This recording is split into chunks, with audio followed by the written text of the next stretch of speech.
Miss World Organization ကပေါ့နော်ဒီအလှမဲ့ပြိုင်ပွဲတွေထဲမှာတမာတမတ်အကြဆုံးပြိုင်ပွဲလို့တကယ်လဲယုံကြည်တယ်ဒါပေမဲ့ပေါ့နော်အခုနောက်ပိုင်းဒီမျက်နှာကြီးရဟန်ဖတ်ပါတယ်လို့အဲ့လိုလဲတန်တရားရှိမိတယ်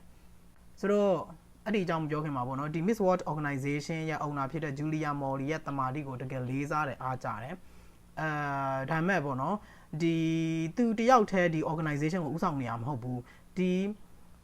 တခြား team တွေအများကြီးနဲ့သူကဒီ organization ကိုဥဆောင်နေတာဥပမာ production team ရှိမယ်ပြီးရင် marketing team ရှိမယ် social media team တွေရှိမယ်ဆိုတော့အဲ့ဒီ team တွေထဲမှာအဲ့ဒီ member တွေထဲမှာတမတ်ကြားတဲ့သူတွေကြီးပဲလား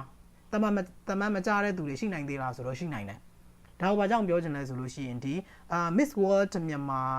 organize ဒီပြိုင်ပွဲကျင်းပတာဟိုအရင်လတွေထဲကပြီးသွားတယ်ပေါ့နော်ဆိုတော့ပြီးကြတဲ့ကနေ Miss World မြန်မာ organization အနေနဲ့ဒီMiss World organization စီကိုသူတို့ဒီမြန်မာရဲ့ information တွေကိုသူတို့ပေးမှာပဲရက်ပိုင်းအတွင်းမှာတင်ဒါပေမဲ့မြန်မာရဲ့